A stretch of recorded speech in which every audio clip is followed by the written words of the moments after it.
Hello everyone! Good morning! Nandito ako sa Pantalan ngayon. Naiinip ako sa bahay, kaya dito na muna ako. Si Mr. Shake Boy ang bantay doon. May nag-message po ulit sa akin. Nagtatanong siya kung halimbawa daw ang nakapag-cheat na ng isang beses, ulit-ulitin pa ba daw yun? Ito yung sagot ko To real talk to. Oo, ulit-ulitin niya yan. Kasi nasanay na siya eh. Pinatawad mo kasi siya ng isang beses. Tapos pag halimbawa, nagkaroon ka man lang ng pagkukulang o nalungkot siya, tapos kinulit-kulit na naman siya nung girl na dati nagko-confront sa kanya o kahit sino babae na alam niya na may gusto sa kanya.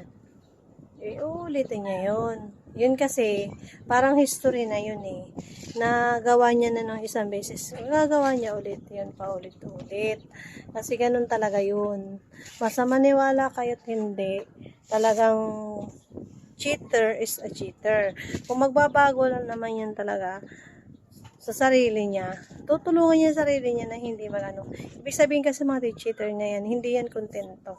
Hindi kontento na pamilyang meron sila, hindi kontento ang relasyon meron sila. Meron niyang hinahanap na maaring hindi mo maibigay, maaring hindi mo maano na hinahanap niya sa iba. Tapos pag nahuli mo, papatawadin mo, magmamakawa sa'yo. Pagdating naman ng oras, ano naman, uulitin na naman. Kaya nakakasawa. Kaya siguro karamihan sa mga nag-cheat ay naghihiwalay na lang dahil hindi na makatiis yung girl o yung boy kasi nga ganun yung ginagawa. May kasama ko si paring Pag cheater is a cheater, na pinapatunayan ng iba na cheater sila. Ganun talaga yun. Meron naman na nagbabago. Sabi nga may isang na parang nabanggit ni Vice Ganda, magbabago daw yung cheater, depende, hindi dun sa niloko niya, magbabago yun sa iba din. Ibig sabihin, makakahanap siya ng katapat, kaya magbabago siya. Sa mga cheater na yan, kung hindi kayo makukontento sa isa, gigising na lang kayo sa isang araw na yung mahal nyo ay may mahal ng iba, o kaya iniwanan na kayo ng mahal ang tao nagmamahal sa inyo. Ano pare, tama? Tama, sabi ni paring Uwing, tama daw. Sa totoo lang, tama naman. Pag halimbawang palagi-lagi mo na lang ginagawang kalokohan na yun, magsasawa at magsasawa yan. Dadating ang araw na iiwanan ka rin yan. O mas pipiliin niya na lang yan sarili niya.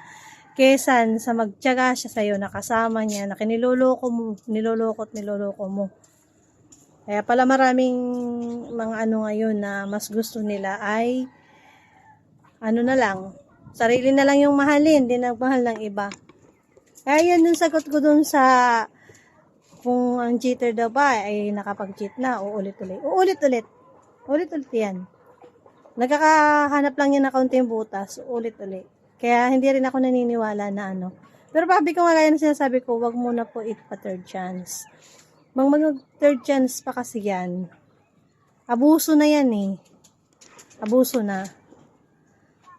Karamihan minsan, nagsasama na lang yung iba sa third chance dahil pinagbibigyan na lang din yung nila, yung sarili. Kaya lang minsan nararamdaman din na rin ng partner na, alam mo, babae, nagloko yung asawa niya, na nawawala na rin siya ng respeto, tiwala. Kaya sa pagmamahal, hindi mo masabing mahal na mahal ka na. Mas mahal na rin nila yung sarili nila. Kaya, doon po sa mga mahilig mag-cheat, ay ingat-ingat kayo. Hindi habang panahon na intindihan kayo ng partner nyo, jowa nyo, asawa nyo. Real talk lang po to. Huwag kayong magalit, pero dahil totoo naman po yun. Totoo po talaga, real talk po yun. Ayun lang, dun sa sa akin, may sagot na ako sa'yo. Hindi ko naman babanggitin ang pangalan mo. Okay guys, thank you for watching everyone. Bye-bye.